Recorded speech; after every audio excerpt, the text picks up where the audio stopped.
Good morning po sa bawat isa. Paki-high five na po yung katabi nyo at pakisabing deserve niya. Deserve niya ang palakpak mo ngayong umaga. Kaya naman sa naniniwalang deserve ng Lord, sige po, ibigay natin sa Panginoon ang palakpak sa kanyang kapurihan. Amen? Totoo pong sabi ng awit, worthy is your name. You deserve our praise. You alone is worthy to be praised. Amen? Naniniwala po ako na kung ikaw at ako ay may pinagdaanan at hindi tayo nagtagumpay mag-isa, kung hindi kasama siya, tagos sa puso natin ang mga kataga ngayon. He is worthy to be praised. Amen? Itsura pa lang po nung katabi nyo, mapapasabi ka lang, hallelujah. Hindi naman yung katabi ka. Hallelujah! Mapapa-hallelujah ka talaga. You know, pag po sinasabi natin yung word na hallelujah, it means it is thousands of praise. So, sa isang salita, pag sabi ka ng hallelujah, you speak thousands of praise na, in just one word. Kaya, we thank God na ngayong umaga ay binigyan niya tayo ng pagkakataong sama-samang magpuri sa Kanya. At ngayon pong buwan ng June, at patapos na po, tayo po ay binigyan ng Panginoon ng tema. We have the theme, Unite Us in One. Please repeat the word, Unite Us in One. So, gusto ko pong bigyan ng diin, God wants us to be united as one. Hindi two, hindi three, hindi four, and so on. God wants us to be united as one. Amen? At naniniwala po ako na sa ating pagpupuri kanina, binigyan po tayo ng Panginoon ng isang espiritu. Espiritu ng pagpupuri at pagsamba. At ang makagagawa lamang po ito ay kung kasama natin ang banal na espiritu. So, diba, we welcome the Holy Spirit in this place kasi naniniwala tayo na magdadwell ang presence ng Lord if He is welcome. Kaya naniniwala po ako na narito ang presensya ng Panginoon. Sino po excited to receive more from the Lord? Alam niyo po, ang nakaka-receive lang yung nag-expect. Naniniwala po kayo doon? Yes. Your expectation, yan din po, the level of your expectation is the level kung ano yung marireceive niyo po ngayong umaga. Kaya naniniwala po ako, hindi tayo nag-expect dahil may kailangan tayo sa Diyos. Ibinigay niya na po bago pa tayo pumunta dito. Kaya naman, narito tayo nagpapasalamat. Amen? Sige po, tayo po muna ay manalangin ngayong umaga. Aming Diyos, aming Ama, kami po ay nagpupuri at nagpapasalamat. Amin pong ina-acknowledge na sa lugar na ito, Panginoon, ay narito ka. Hindi ka nakikita, pero Lord, pwede kang maranasan. Hindi ka namin pwedeng mahawakan, pero pwede ka namin maramdaman. At Lord, through faith, nararamdaman namin that your presence is here, Panginoon, kanina pa. And we acknowledge, we worship your presence, Lord. Tinataas po namin sa iyo, Panginoon, ang mga salita mo ngayong umaga. Ano man po ang pangangailangan ng bawat isa, mangusap po ito, Panginoon. Ang iyong mga salita maging katugunan, Panginoon. Ano man po ang kulang sa aming mga buhay, kayo po ang magpuno nito, Panginoon. Hindi ang mga salitang galing sa akin, Panginoon, kung hindi ang galing sa iyo. Mensaheng inihanda mo na bago pa kami pumunta sa lugar na to. Hindi aksidente, idinako mo kami dito, Panginoon. Itinalaga mo ang araw na ito. Kasi Lord, meron kang pin-prepare something special for us. At doon pa lang, Lord, ay papasalamat na po kami. The moment that we decided, Panginoon, na pupunta kami sa lugar na ito, I know and we believe, Lord, na please ka na. At Lord, sa mga salita mo aming maririnig, Panginoon, bigyan mo kami ng bukas ng puso at isip. Matanggap namin ng buo, Panginoon, at maging kalakasan ng mga may kahinaan, Panginoon. At maging katugunan sa lahat ng aming mga pangangailangan. Salamat po, Panginoon, sa inaming tinataas ang lahat ng ito sa pangalan ni Jesus. Amen. Amen. Sige po, sabi po ng ating tema, Unite Us in One. Bago po pala ako magpatuloy, ang ating pong butihing pastora na si Pastora Lily ay nasa Blessed Hope Angono po, kaya po siya ay wala po ngayon. At sila po ay kasabay po natin na nagagawain. Yes, so siya po ang tagapagsalita doon at kaya po siya ay wala po ngayon. At she is extending her prayer para po sa gawain natin sa lugar na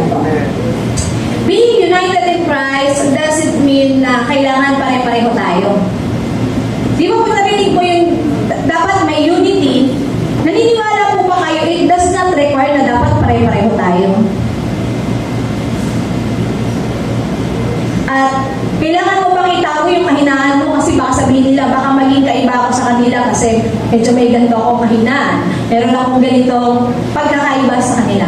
Being united in Christ doesn't mean everyone has to be the same or hide their differences. Kaya nga, meron po tayong kalayaang isuot ang anumang gusto natin isuot. Pero syempre po, pinipili po natin yung maayos kasi haharap tayo sa Panginoon. And we praise God for that. But rather, it embraces a variety of gifts, personalities, and callings, all while keeping a shared purpose and commitment to God. Yun daw po pagkakaisa sa Panginoon, hindi ibig sabihin dapat pare-pareho tayo.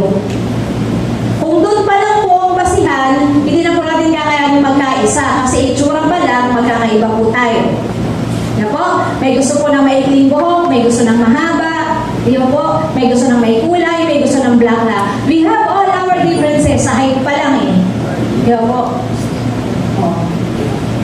But it doesn't mean na yung being united in Christ ay dapat pare-pareho tayo. But rather, sabi nga po, uulitin ko, ang bawat isa po sa atin ay may kanya-kanyang kaloob. Please say the word kaloob. Kaloob. Alam niyo po ba na meron ka po nun? Wala pong tinawag ang Panginoon na taong walang kaloob. Meron ka po nun, meron po tayo. Pero iba-iba po ang mga kaloob na yon.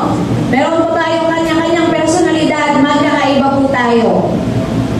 At meron din po tayong iba-ibang pagkatawag ng Panginoon. But, ang dapat daw po ay meron tayong iisang purpose and commitment sa Diyos. Alam niyo po, ang ating pong mga pagkakaiba ay dinisenyo ng Diyos. Na ang pagkakaiba ito ay magkalakip-lakip upang maging isang bahagi. Ang example nga po last week ay ang ating pong katawan. Ang pangit siguro kung puro mata. Diba? Ang pangit naman siguro kung yung katawan, puro mata. So, puro tingin, hindi makakalala. Walang ibang function. So, ganun po natin pwede magamit na halimbawa na pagkamat ang ating pong katawan ay may iba't ibang bahagi, hindi po pwedeng hindi sila magkaisa. Kasi kung hindi, mapapahamak yung katawan natin. Parang ganito, gusto ng isip mong kumain, pero ang ginawa ng katawan mo ay natulog. So, magugutom, di ba? Mag-i-starve, manghihina. So, kung iniisip mo na nagugutom ka, ang gagawin ng katawan mo ay kung hindi magluluto, bibili, kukuha ng pagkain. At isusubo ng kamay sa bibig. Ang gagawin ng bibig, pumuyain para yung stomach, ma-digest niya yung pagkain at mag-supply ng strength sa buong katawan. Alam niyo po, ganun po in example, na ang bawat isa po sa atin may mga pagkakaiba. Pero kapag pinagsama-sama po natin na may isang layunin at commitment sa Diyos, ang ganda po na may produce a strong and healthy body. Sino po dito excited? Gusto ko makipagtulungan sa body of Christ. Amen. Hindi mo pwedeng sabihin, hinliliit ka lang. Wala kang magagawa sa buong katawan. Subukan mo matalisod ang hinliliit mo, bagsak ka. Di po ba, pag natama ka sa kanto yung hinliliit mo, huwag mong sasabihin, hinliliit ka lang. Wala kang nagagawa sa katawan. Pero huwag mong sasaktan yung hinliliit na yan, manghihina ang buong katawan. So, ang bawat isa po sa atin, hindi natin pwedeng maliitin ang bawat isa. Wala kang maiyaambag. Huwag ka na lang makipagkaisa. Wala kang masyadong makayanan. Wala pong ganun. At sa lugar po na ito, ang bawat isa po sa atin ay may isang layunin. Kahit may pagkakaiba-iba po tayo ng pagkatawag, personalidad, o mga gifts from the Lord, tinawag niya po tayo sa isang purpose at dapat po i-commit natin para sa body ng Lord, which is the church. Amen? Sino po dito happy ka that you belong to this church? Amen? Hindi po tayo belong sa religion. Alam niyo po, pagbalik ng Lord, when He comes back, hindi po niya babalikan tayo individually, babalikan niya po tayo as a church.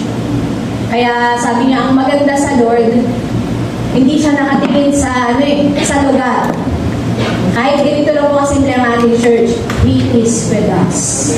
Basahin po natin yung sinasabi po ng unang Korinto, Jesus. Dapat agad eh. Kailangan mo sundan. Na-pressure. Tayo po tayo lahat bilang pag-alam po sa salita ng ating Panginoon. At sabay-sabay po nating basahin.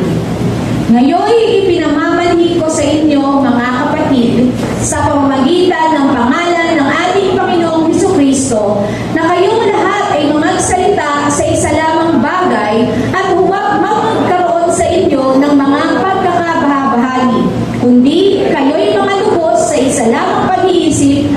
isa lamang paghahapon. Sige po, makakaupo na po ang bawat isa. Magpalain po ang salita ng ating Panginoon. Dito po sa verse na ito, ang sumulat po nito ay si Apostle Paul. Sabi sa English, I am pleading, ako'y nakikiusap sa inyo mga kapatid. So he is talking to the church. At sa panahon po natin ngayon, his message is for us as well. He is also talking to us na siya'y nakikiusap na sa pamamagitan ng pangalan ng ating Panginoon ay magkaroon daw tayo ng isang lengguwahe. Hindi magkabahagi at magkaroon ng isang isip at pagkaunawa. Yan po ang nais niyang sabihin sa mga taga-Korinto noong panahon na yan. So maaari po sila bilang iglesia, bilang katawan ni Kristo, ay mayroon ding disagreements, mayroon ding pinagdadaan ng hindi pagkakaisa.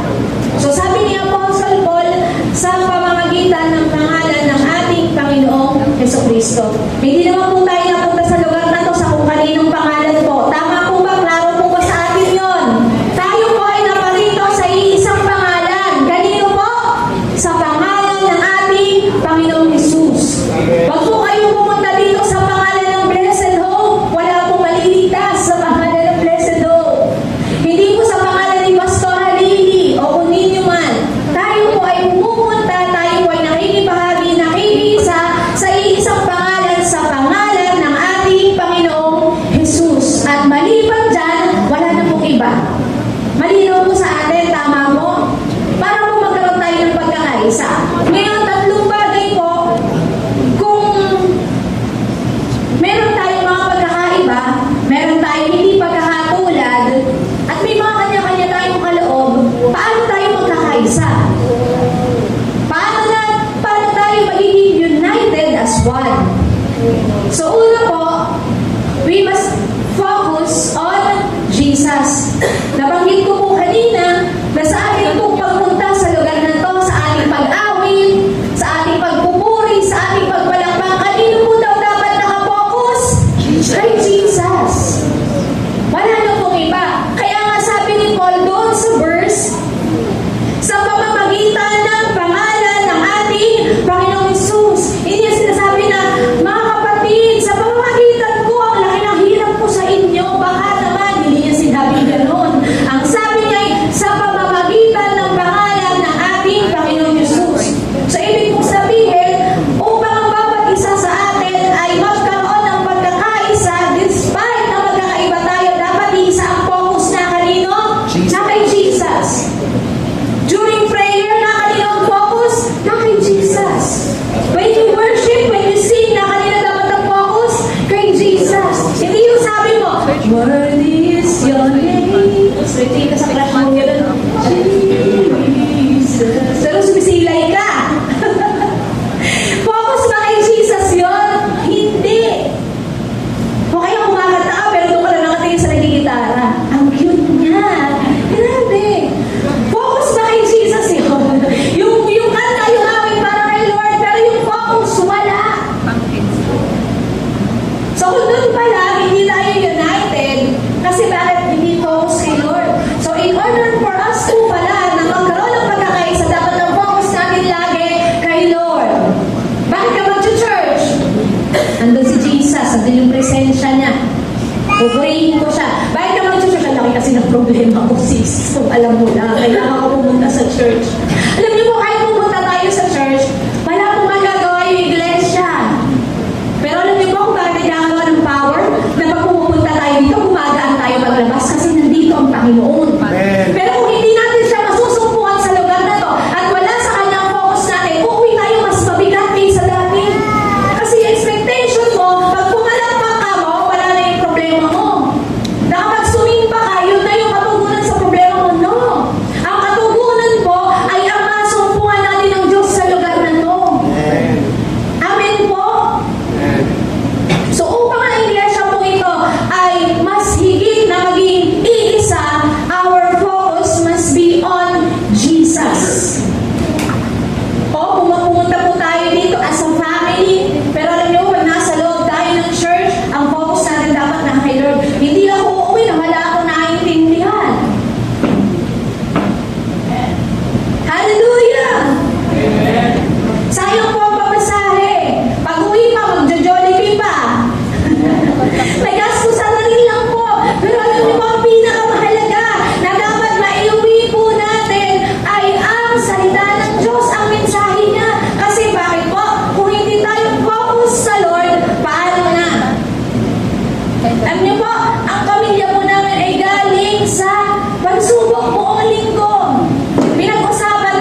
sasabihin ko, you were born to be a star.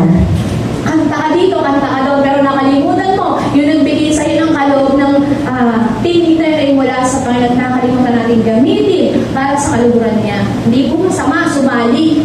Hindi po yun masama. Na i-share mo yung talent na meron ka. Ang dami pong singers na sila po ay mga Christians, na sila po ay mananampalataya. We attended one worship seminar, usapang worship, at nandun, full band, sila Regine Velasquez, Ogie Alcacid, si Jaya, they sang songs of worship na. So, noon, kung yung kanilang mga talento, nagamit nila sa mundo, not bad. Kasi, hindi naman masama. Pero, dapat po, hindi nawawala na ito ay dapat nagagamit natin para sa Panginoon. Meron po tayong mga kakayanan. At sabi dyan, keep our focus on Jesus. At alam niyo kung saan magaling ang demonyo? Mang-distract. Kung kailan sinabi mo magpo-focus ka na, magpapapang, Shopee, alam, dadating na yung parcel ko, nakalimutan mo na, printing pala. Naku, yung parcel ko, wait lang, sir, sa gate ko na green, sa Blessed Home. Ang daming distraction. Ang simple lang po, di ba? Pero kung baga sa nasa buffet ka, hindi mo ma-enjoy yung mga main dish kasi bakit? Ang daming distraction. Sana, nasulit natin. Pero sabi po dyan, kailangan focus lang tayo kay Jesus. Pakisabi nga po, focus kay Jesus. Focus kay Jesus. Focus kay Jesus. Ay mag-jowa kayo, mag-asawa kayo, magkaibigan kayo, magpinsan kayo, kung mag-ano man kayo, pagdating natin sa church, focus tayo kay Lord. Focus tayo kay Jesus kasi naniniwala ako, yung pagiging focus mo, tas binless ka ng Lord, magiging blessing ka sa kasama mo. Magiging blessing ka sa Kanya. Pag-uwi mo ng bahay mo, naging focus ka kay Lord, ang tindi ng dala-dala mong blessing. Kaya wag po natin i-alis ang focus natin sa Panginoon. So number one, we can be united if we put our focus on Jesus. Alam niyo po, mahirap maging kaisa ang taong walang focus. Tama po? O may gagawin tayo ha, maglalaro tayo. Ang goal natin is shoot ang bola. O, papasa mo sa akin ha, pag nung pinasa sa'yo, sabi ng crush mo, go there boy, sabi mo, kaya ko to, nawala yung focus na agaw ng kalaban sa kabila ng shoot. Bakit, hindi mo nasabi na mahirap maging kaisa ang taong walang focus. So, example ko lang po si Jeboy. Example lang po. Kamusta si Doktora? Tinama mo ba yung may goal kayo, tas yung kasama mo walang focus? Okay, tingin sa dadaanan. Kasi kapag may isang matutupa, mahuhulog tayong lahat. Walang focus. O, di yung isang natapilok, lahat nahulog. So, mahirap kaisa ang tao walang focus. At mahirap din naman na magkaisa po tayo kung iba-iba tayo ng focus. May focus nga, pero sa iba naka-focus. Tignan mo yung katabi mo, kanino kaya yan naka-focus? Sige, tignan mo. Kanino kaya naka-focus yan? Set our focus. Alam niyo po, pwedeng nakatingin kayo, pero hindi kayo naka-focus. Totoo po yun. It's up to you po. It's up to you. Pwedeng nakatingin. Pero sabi, tuloy ba? Ang galing ko na, ayaw ko yun. Masakit sa iyo. Yung pwedeng nakatitig ganyan, pero tulog pala. Focus po ba yan? Hindi lahat ng nakatitig ay focus. Yung iba tulog. Yung iba tulog. Malayo na natin. Ang hindi pa parang may nakatingin. Sabi, ano kaya muna? Bumukulo na yung tiyan ko. Pagdadal mo nagsasalita, dami sinasabi. Hindi ako makapokos, kumukulo na yung tiyan ko. Sa worship team po, fasting po kami. Pero alam niyo po kung ba't kami nakakapag-focus? Kasi kay Jesus kami nakatingin. Pero kung hindi yan, sarap po magabi sa umaga, ay naangko po yun ni kape. Ay kung niyo ko pa kainin maghapon, basta pagkapihin nyo lang ako, mabubuhay ako. Kala ko nga tubig yun eh. Ginagawa ko tubig, huwag niyo pong gagayahin.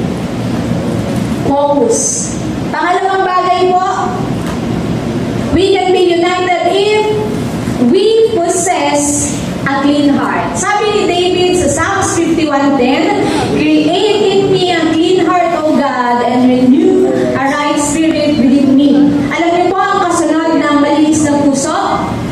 Tamang espiritu. So kung madumi po ang puso, masamang espiritu.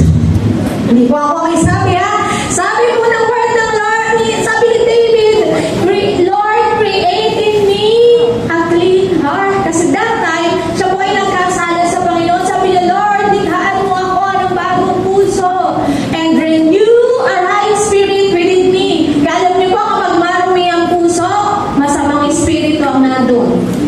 Grabe ka naman. O bahala ka na, basahin mo na lang yan, Psalms 51:10.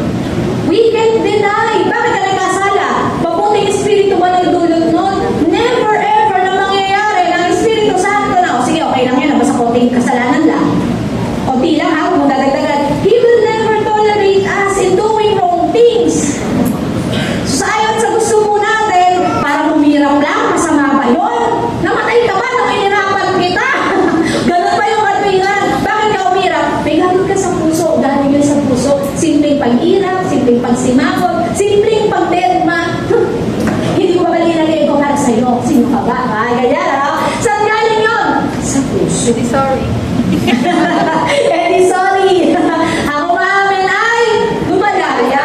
Bumababa yung sentensya sa mundo eh. Pero sa Panginoon, pag umaamin tayo, tayo lumalaya. Pero pag paulit-ulit, ginugulpi ni Lord yun. Huwag anak ganun ha, ulit-ulit eh. Hindi ganun si Lord. So number 2, in order for us po na magkaroon po tayo ng pagkakaisa, we must possess a clean heart. Saan po galing yan? Basahin po ulit natin yung unang Korinto, 10:1. Sabi po dyan na kayong lahat ay magsalita sa isa lamang bagay at huwag magkaroon sa inyo ng mga pagkakabahagi. Ate, nasan yung puso dyan? Sabi po dyan na kayong lahat ay magsalita ng isa lamang bagay.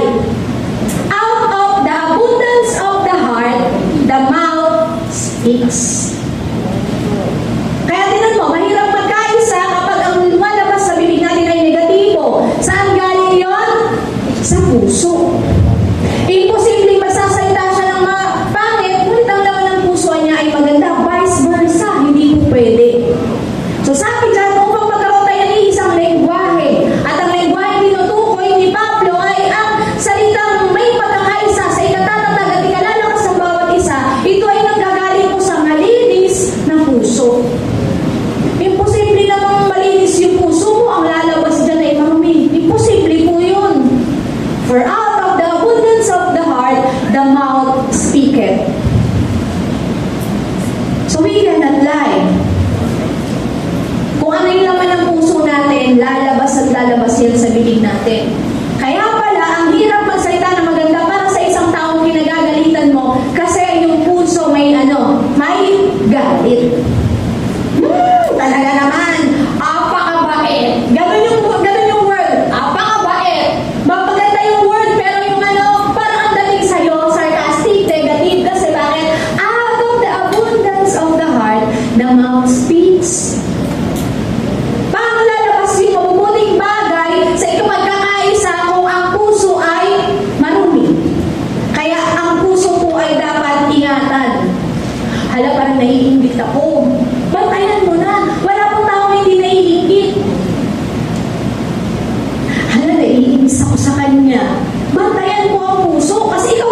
sabi niya, pumili mo na.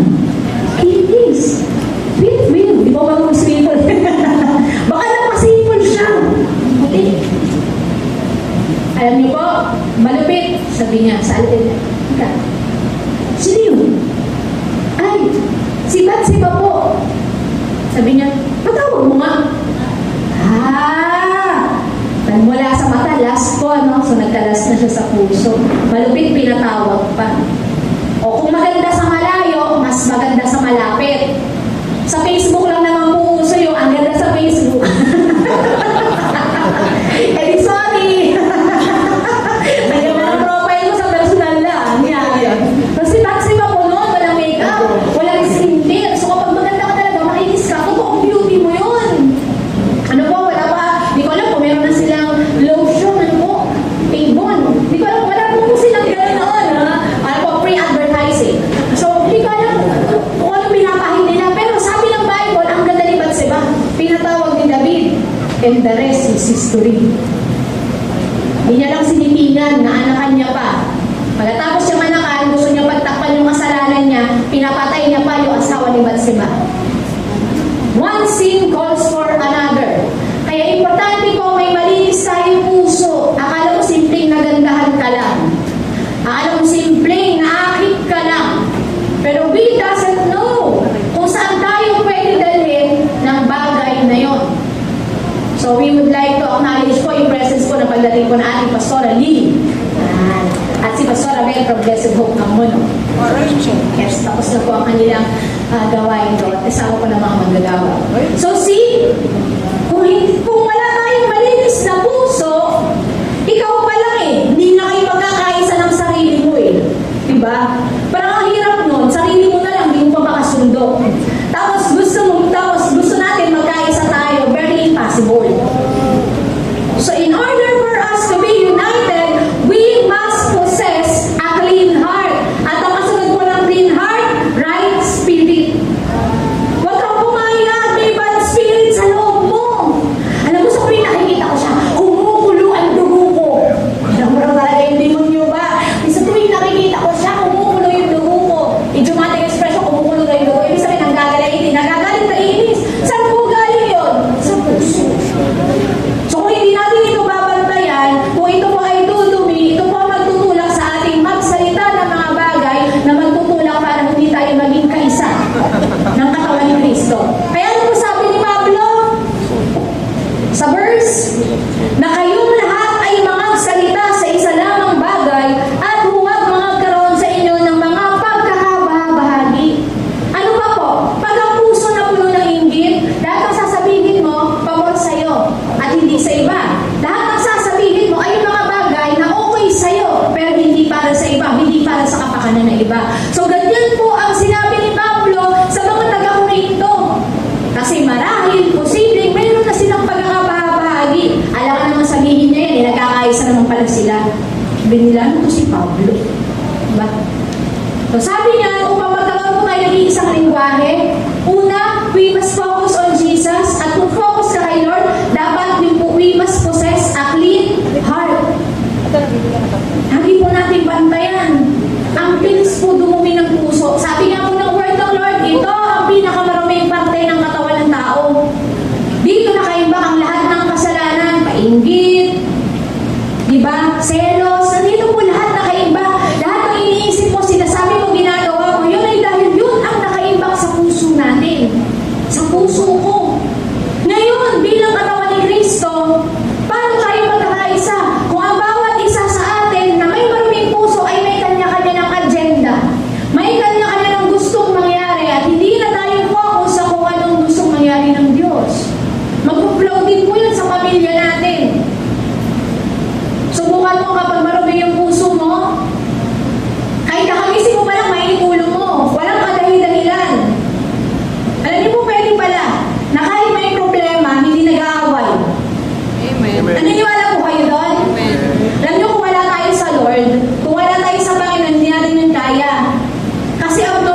puso ko. O ang mga laman ng puso, Panginoon, ay ang mga bagay na hindi mo na kinalulunod ko.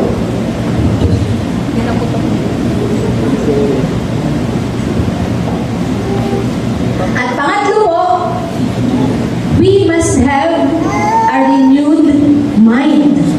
Ayan. Ano daw po? We must have a renewed mind. So ano daw po yung tinatawag na renewed mind? Tingnan po natin kung ano po yung sabihin. What is a renewed mind? Renewing the mind is a continuous transformation.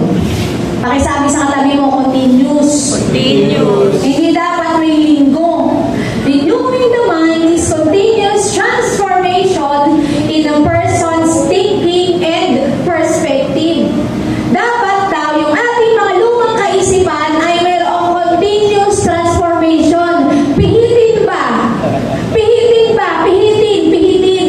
Kasi ito ay baluktot mag-isip. Sino po amin? Amen. Kaya nga po ako ganito ngayon kasi ako po ay baluktot mag-isip. Ang sa tingin ko ay tama, yun pa nga ang mali. Tama po? O, diba? Nalito rin kayo. Ang mga bagay na sa tingin ko ay tama bilang tao, ako'y mag-isip, yun pa pala ang mali sa harapan ng Diyos. Akala ko, masarap pumasok ng maaga sa isang pamilya. Parang masarap, lagi mo na siyang kasama, hindi na kayo maghihiwalay. Pero nung naranasan mo na nasa loob ka na ng isang pamilya, ang hirap pala. So dahil hindi renewed yung mind, kung ano na lang pumasok, okay to, pwede to. Okay, okay, pasok ng pasok. So dapat po, meron din tayo, hindi lang malinis ang puso, meron din daw pong renewed mind. It entails abandoning old destructive thought patterns. Meron daw po tayong old destructive thought patterns. Ibig po sabihin, kung nanggaling ka sa ganitong pamilya, so kung ano yung mga bagay na nakita mo, so nakapattern yun sa'yo kung paano mag-isip, buti sana kung maganda, what if hindi maganda. So may pattern ka na pa, ulit-ulit natin ginagawa, kaya yung cycle hindi nawawala. Sabi nga ng mentor natin, dapat sa'yo, kung nakilala mo si Lord, nagtataputol na ang sumpa ng kapangitan. Wala. Paano to? Kapangitan na ugali. Hindi naman nakatingin si Lord sa physical, kaya naman, no? Na-pressure ako, sa akin pa talaga galing. No? Na sabi dyan, na meron tayo old destructive thought patterns na dapat nawawala habang tayo ay naglilingkod sa Panginoon. Paano ka mag-isip dati? Aba, linggo ang pinakamalakas na biyahe. Kaya imbis na magsimba ka, magbiyahe ka. Sayang ang pagkakataon, Lunes, pasukan, walang baon ng mga bata. Linggo, ang daming pasahero. Ang dami nag-ESM. All destructive thoughts pattern. Yan ang sabi ng mundo. Binabash pa nga kami. Kung kailan daw linggo, tsaka hindi naglalabas. Parang sila yung nagbibigay ng bigas, ano? Sabi ko, ikaw kung linggo, tsaka ka hindi naglalabas, ana, kadaming pasahero. Hindi mo alam, Lunes pa lang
pagod na rin naman ako.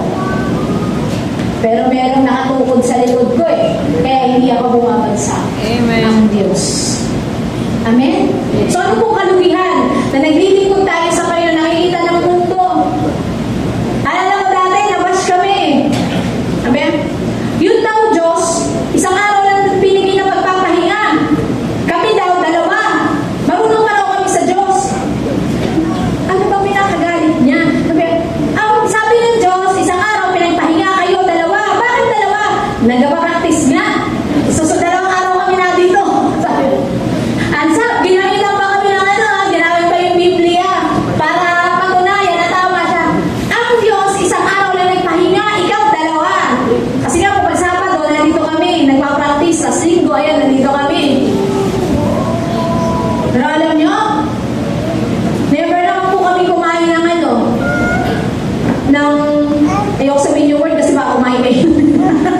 Never naman kami nagbuka ng basura para lang kumain. Hindi naman kami niyuno ng Diyos. Pero kung pinakita yung sinasabi ng mundo, oo nga no. Pag hindi rin yung mind, natin sasabihin sa'yo, oo nga no. Dahil pala isang araw lang. Alam mo, Pastora, pag-re-resign na kami sa worship team. Ang Diyos, isang araw lang kami pinagpapahinga. Bakit kami may practice pa? O tira mo, yung isip, pihitin mo yan. Pero sa halika, ako na pipihit para sa iyo. We must have a renewed mind. Pero kung makahingi kayo, Lord, ang singin yung langit, parang tagapagmana. Parang ang dami na ang bag. Lord, bigyan mo ko ito, bigyan mo ko niyan. Tapos pag nasa Diyos, tagal ang preaching. Gusto ko na umalis. Pero pag humingi kayo, Lord, ang tinte. Halos gusto hingin yung yung langit, parang ang tagapagmana. Sino ka dyan? Nakikita niyo po kung gaano po tayo kamangmang sa harapan ng Diyos. Kasama po ako doon. Lord, bigyan mo ako ng talino. Pero hindi lang nag-review.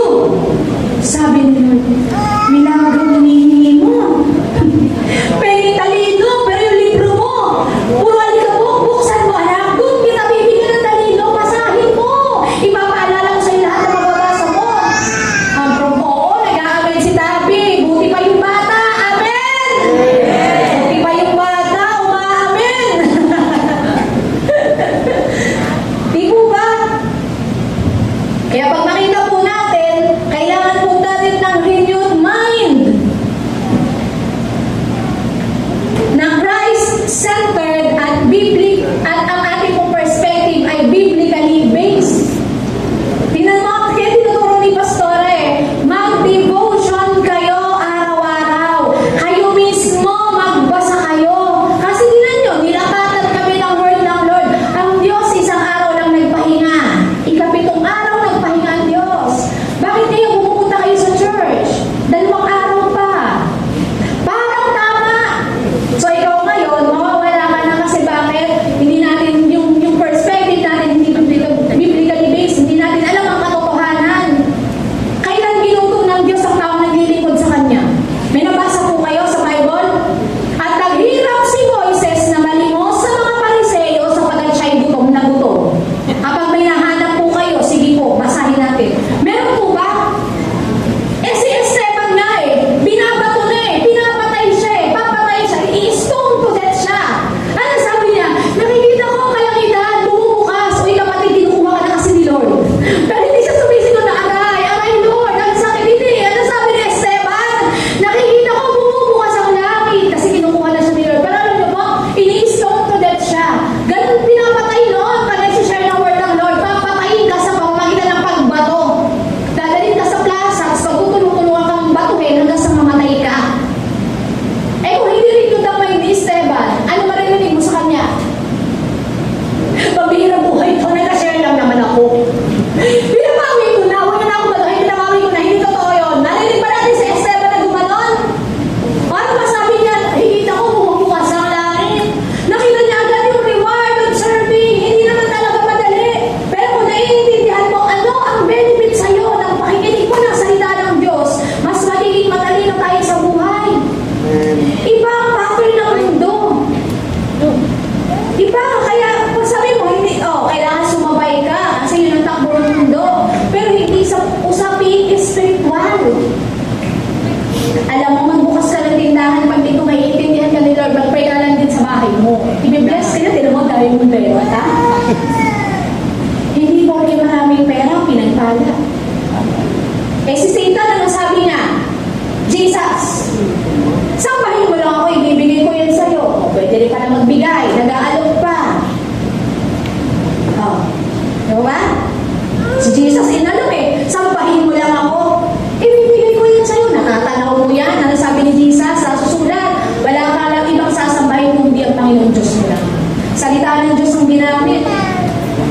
Sabi ni Lord, padalan ko ng kibla. Hindi gano'n. Anong ginamit? Salita ng Diyos. At alam niyo ba, makakapihit sa baluktot natin isip, salita ng Diyos. Maraming pwedeng opinion tayong marinig, marami tayong pwedeng marinig na payo, pero pinaka-the best po, salita ng Diyos. Na magtutuwid, mag-aayos sa ating kaisipan. Para pag sinabihan tayo ni Pastora, oh, mag-share tayo ng word ng Lord. Opo. Pupunta tayo, hahalo tayo. Opo. Iba yung sinasabi sa ginagawa. Bakit hindi niya naiintindihan? Para sa kanya, kabawasan, kakulangan, kakamudan. Alam niyo po si Pastora sa edad niya na yan, rumuronda yan sa mga ospital, rumuronda sa mga may sakit, pinagdadalaw kami mag-isa. Nakakahiya naman. Ilan na si Pastora? 74? Pero kapag may sakit tayo, sino po ang hinadalaw? Tayo. 72 lang. Sorry, Pastora. Okay. Usap mamaya. 1961 ba? Okay, usap mamaya. Hindi ba ang hindi alam ang birthday? Diba ba? So pag hindi tama pag-iisip, para sa kanya, pabigat ang mga bagay na dapat magpapagaan sa kanya. Yung sermon na naririnig niya, iniisip niya, pinapatamahan ako nito, yabang nito ah. Alam mo kung sino ah? Well, hindi lang yung naririnig niya, pero nanggigilin siya nagsasalta. Taga-sang ko ah, bakit po tumawin sa labas? Hindi rin yun yung mind. Alam niyo po yung word ng Lord, buhay, mabisa. Sabi niya, it penetrates even dun sa naroon sa utak, sa buto. So gano'n po ka, ano yun? So ibig sabihin, kapag yung word ng Lord naririnig natin at may epekto, hallelujah! Ibig sabihin, may talam. Ibig sabihin, may salamat. Lord, kung ang correction na yan ay para sa akin, I receive it, Lord. Help me. Ano dapat kong gawin para maitama ko yan? We don't preach to judge. Kaya kasabi ko po, bahala po kayo. It's up to you. Kung pag-uwi po natin ay mabigat pa rin po ang ating daladala o magaan, it's up to us. Kasi bakit? May pinrepare ang Lord eh. Bago ka palang balik, alam na nila rin may prepare sa atin. Sa linggo ulit, kailangan natin. Sabi dyan, renewing of the mind is a continuous transformation. Di po bigla, unti-unti. Unti-unti mo mauunawaan na, oo nga, no? Naalala ko si Jeboy, sabi niya, nag-aaral pa lang siya, gusto niya kung magtatrabaho siya, walang Sabado at Linggo. Pagkasabi mo siya, di ka pa nagtatrabaho, mapunong ka pa. Di ba? Pag sa mundo, di ka pa nga nag-apply, maunong ka pa. Lahat ng trabaho ngayon, may Sabado na. Pero yun, pag ayun yung mindset mo, kasi bakit? Kasi naniniwala ka na ang Diyos ang nagbigay sa'yo ng kakayahang mag-aral, magtapos, kumita ng pera, kaya dapat lagi siyang una sa'yo, hindi siya huli. Di po ba? Totoo po yun. Ako nga, praying pa din ako kasi ang trabaho ko may Sabado. Kaya wala ko talagang pahinga, wala talaga akong day off. Pero nagpapasalamat ako. Sabi nga, di ba, nakakatamad yung ulam pa ulit-ulit.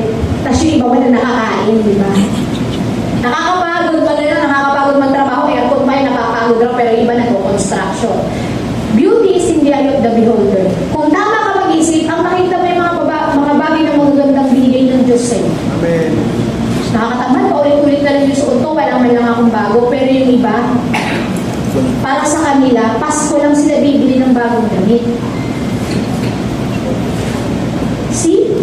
Kung hindi pilit ang ating kaisipan, kung hindi ito transform, kung wala itong salita ng Diyos, kung mag-isip tayo baluktot, kung mag-isip po tayo ay kung ano yung salungat sa gusto ng ating Panginoon.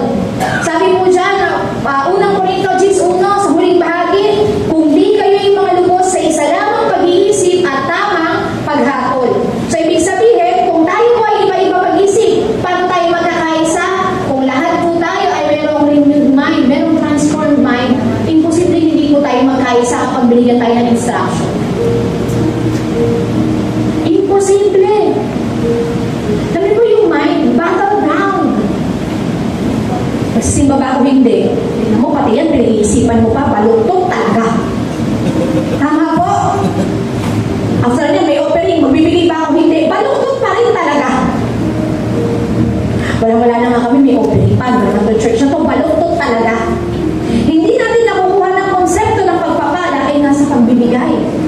The more you give, the more you will receive. Gusto ko yung ini-inculcate ni Pastora sa isip namin, paulit-ulit. Lagi na lang sinasabi, gas-gas na. Pero kapag tinanim mo sa isip mo, magpapasalamat ka. Ang sabi niya, mabuti nang ikaw kung binibigyan. Mabuti nang ikaw kung dinadalaw. Kesa ikaw yung binibigyan kasi nasa ospital ka, ikaw yung nakaratay. So pipili lang po tayo. O, tinan nyo, nakikinig kayo. Palakpakan niyo po yung sarili niyo. Ayusin ko ba? Maigi pa yung ikaw yung nagbibigay. Kesa ikaw yung binibigyan. Ba't ka binibigyan? Kasi may sakit ka. Kaya ka dinalaw kasi may sakit ka. Eh di maigi tayo na lang yung dumalaw. Kaya pag nagaya si Pastora, tara dumalaw tayo. Ay, opo, dadalaw na lang po ako. Pag yung ako dadalaw, ako na lang po yung dadalaw. Ayoko po magkasakit. Health is wealth. Pero kung dumating po tayo sa panahon ng pagkakasakit, salamat po sa Panginoon. Nire-remind niyo po tayo, templo niya to. Templo niya to. Huwag po natin lagyan ng mga bagay na pangit. Huwag magpuyat. Huwag sobra sa kanin. Sabi niya, gusto ko naman namin eh. Magpapanigasan kami after service. Ano ba yan? Biro lang ako. Alam niyo ba, gusto ng Diyos na sa iglesia may pagkakaisa. Ang bawat isa lang iniisip. Ano kaya pwede namin gawin para makapag-iisip? Ang problema eh, hindi siya nakangiti siya. Kasi nag-worship. Sa iba nakatingin. Oras sa word ng Lord, iba iniisip. Sabi po dyan, ang bawat isa po sa atin ay magkaroon ng iisang kaisipan at iisang pagharap. Romans 12:2, at huwag kayong magsiayon sa sanlibutan ito, kundi mag-iba kayo sa pamamagitan ng pagbabago ng pag-iisip upang mapatunayan ninyo kung alin ang mabuti at kaaya-aya at lubos na kalooban ng Diyos. Paano daw po natin malalaman alin ang tama, alin ang mabuti at nakalulugod sa Diyos? Huwag tayo makiayin sa tangunang ito. At ang makagagawa lang po nun ay ang mga taong nagdesisyong magkaroon ng pagbabago ng isipan.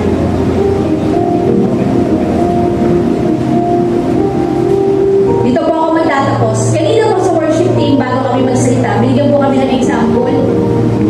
Tatanong ko din po sa inyo. Yun daw po pag nakasakay sa jeep, ay matatawag natin may pagkakaisa. Ay, sorry sis, wala. Hindi kami nag-jeep. May 4 wheels kami. At okay na po, sige po. Yun daw po nakasakay sa jeep ay matatawag na may pagkakaisa. Meron po wala? Meron. Okay, sino sa meron, sino sa wala? Meron. Kasi pag kumarap, May pagkakaisa po ba yung nakasakay sa jeep?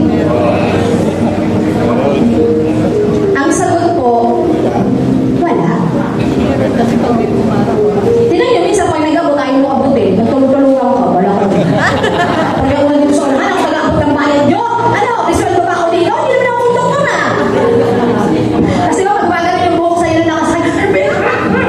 Wala nga, oh. Sabi ko. Tapos pag sasakay ay nasa dulo ka. Kasi every ko yung mag-aabot, kung isa makay, bayad po. May pagkakaisa yun. Kasi bakit po, kanya-kanya po ng babayo, bababa sila sa kanila gusto. Wala silang isang destinasyon. Wala silang goal na marating ang isang lugar. At ang goal din naman ng driver, ibaba silang lahat pangay ko na ganun. para may kita. Idamit naman ko. Alam niyo po, sa buhay pananampalataya, dapat po may isang tayong destinasyon. Natayo na tayo, natayo na tayo. Ang langit na bayan. Excited na po kayo? Pero wag ngayon ha. Marami pa tayong gagawin. Pero dapat ang goal, hayaan mo na kahit nakakainis to. Ikita kami sa langit, hindi kami pwedeng hindi bate. Baka pareho pa kami hindi makapasok. Pati na tayo. Oo na. Diba? Dali. Pag alam mo yung goal mo, pag alam mo na, balang araw, una-una nga lang, pero may isa tayong destinasyon. Ang langit na bayan. Kaya sana po kahit gaano kahirap, kahit minsan hindi tayo magkaintindihan, kahit minsan hindi tayo magkaunawaan, may iba-iba tayong kaisipan, may iba-iba tayong kakayanan. Nawa ay lagi tayong pagkaisahin ng Espiritu Santo. Na ating mga isip ay kanyang binago, na ating mga puso ay nilinis, at ang ating paningin ay nasa Panginoon lang. Ano ba yan? Kami na lang lagi nagwawalis pag Sabado. Baka pwede, pupunta naman yung iba dyan. Baka naman. Pero ang naisip mo, hindi. Kasi gusto namin pagdating nyo, malinis sa iglesia. Uupo po kayo na hindi na po kayo kukuha ng upuan. Alam niyo po ganun po yung unity? Yung iniisip mo yung welfare ng iba, kahit minsan, mabigat para sa'yo. Kasi kung walang gagawan, sino? Nais po ng Diyos, madatnan niya ang iglesia na to, na hindi iba-iba ang pinagagawa, na hindi iba-iba ang focus. Paglabas po natin, magpo-focus tayo sa pamilya, sa trabaho, sa career, sa negosyo. Pero naniniwala ko kung hindi mawawala sa focus natin na, Lord, kaya ako nagtatrabaho para sa iyo. Kaya ako nag-aaral para sa iyo. Ang negosyo ko ay para sa iyo. Ang pamilya ko ay para sa iyo. Yun yung focus. Kaya alam niyo po, pagbalik natin dito, hindi tayo naiba. Hindi tayo nabago. Mas lalo tayo napalapit sa Panginoon. Kasi paglabas dito, yun ang totoong buhay. Patawa-tawa sa church pero di ma-apply sa bahay nung nagkainisan. Tawa-tawa na nagkainisan daw sa bahay pero pagdating sa bahay di ma-apply. Alam mo, ikaw talaga yung sinasabi sa preaching kanina, ikaw. Ginamit pa yung preaching pangan sa iba. Hindi siya. Ako yun. Sabihin niyo po, ako yun. Kasi kapag hindi po tayo nagpakorek, hindi po tayo magiging magandang bahagi ng isang samahan, lalo ng ating pamilya. Kapag ang lagi po natin titignan ay ang pagkukulang o pagkakamali ng iba, nasaan po ang unity do? Si Lord nga sabi niya, Ama, patawarin mo sila. See? He wants our welfare. In behalf natin, humingi siya ng tawad sa Ama. Kasi kung hindi, babagsak ang puot at hindi na ginawa sa anak. At nais din po ng Panginoon na sa lugar na to, sa iglesia ito, huwag tayong lisanin ng pagkakaisa. Magkaroon man tayo ng mga pagsubok, pagkakaiba-iba. Saan man tayo dalahin ng pagkakataon at ng panahon, isa pong layunin natin. Malitaas ang pangalan ng ating Panginoon. Amen? At kung sasakay man tayo sa sasakyan ng buhay, una-una man tayo bumaba, pero iisa ang ating destinasyon, ang langit na bayan. Amen? See you po doon. See you po. Mahirap maglingkod. Mahirap manatili sa isang iglesia. Mahirap panindigan ang pananampalataya. Mahirap makipagkaisa ng laban sa kalooban mo. Pero kung alam mo ito ay isa kay ikabubuti, ikatatatag ng iglesia, kakayanin po natin. Kakayanin. Tayo po ito ay lahat at tayo manalangin. Aming Diyos, aming Ama, salamat po ngayong umaga. Papasalamat po kami na sa iyong pagsama ay patuloy mo kami binibigyan ng pagkakaisa sa lugar na ito, Diyos. Kung meron lang po sa amin, Lord, yung merong kaisipan na hindi tama sa iyong harapan, Lord, we're asking for a renewed mind. Lord, kung meron sa puso namin na nakaimbak, matagal na, Lord, i-reveal mo po ngayon. Baka nakalimutan na namin. Hindi namin alam, may nakaimbak dito. May nakatira.